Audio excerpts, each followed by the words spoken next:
Des tracteurs au pied de l'Arc de Triomphe, image symbole d'une colère agricole qui ne retombe pas. Mais malgré cette mobilisation en France et dans d'autres pays européens, la signature du fameux accord commercial entre l'Union européenne et les pays du Mercosur n'a jamais semblé aussi proche.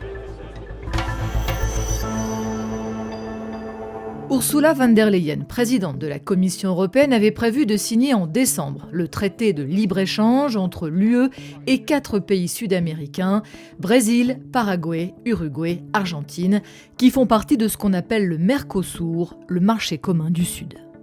Ça aurait été l'aboutissement de plus d'un quart de siècle de négociations, mais ça ne s'est pas passé comme elle l'espérait. Le 18 décembre, plusieurs milliers d'agriculteurs se sont rassemblés à Bruxelles pour faire entendre leur colère, alors que les chefs d'État et de gouvernement de l'UE étaient réunis en solo. On est en réelle détresse déjà, donc on ne peut pas accepter ces trahisons de l'Union européenne qui continuent et qui perdurent, et c'est plus acceptable. Pour mieux protéger ces agriculteurs, la France a exigé plus de temps pour améliorer le traité. Paris gagné grâce à l'aide décisive de l'Italie. La signature, qui aurait dû avoir lieu le 20 décembre, a été reportée. Je l'ai dit ce matin en arrivant, nous n'y sommes pas et le texte n'est pas acceptable. Et c'est ce qui a permis d'obtenir ce report. Maintenant, nous allons continuer de travailler. Ce report n'est que d'un peu plus de 3 semaines. Une nouvelle signature est prévue le 12 janvier au Paraguay. L'accord UE-Mercosur prévoit la suppression de la quasi-totalité des droits de douane entre ces deux blocs, ce qui créerait la plus grande zone de libre-échange au monde.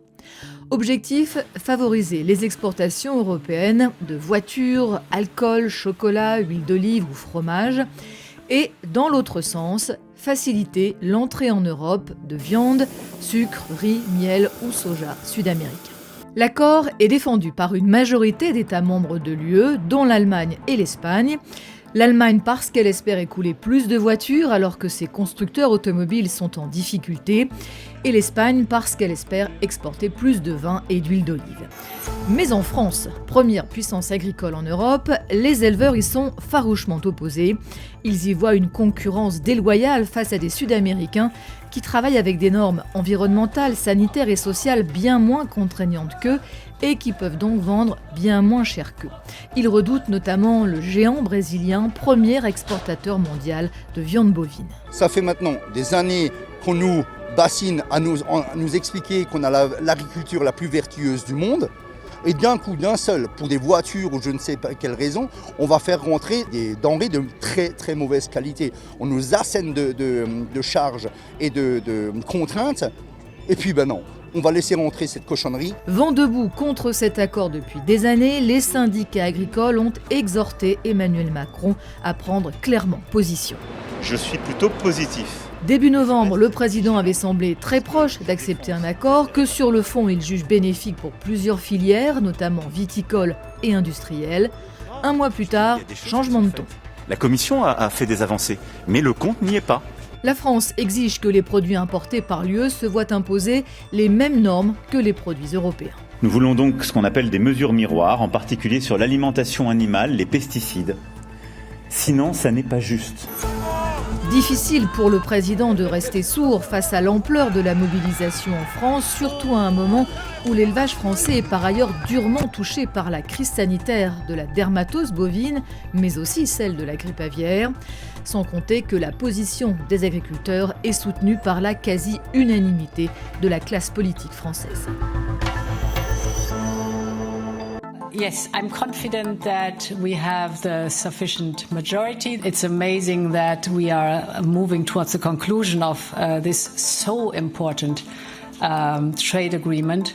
La Commission européenne n'a malgré tout jamais perdu confiance quant aux chances de signer le traité en janvier, un traité qui selon elle permettra des gains industriels bien supérieurs aux pertes dans certains secteurs agricoles.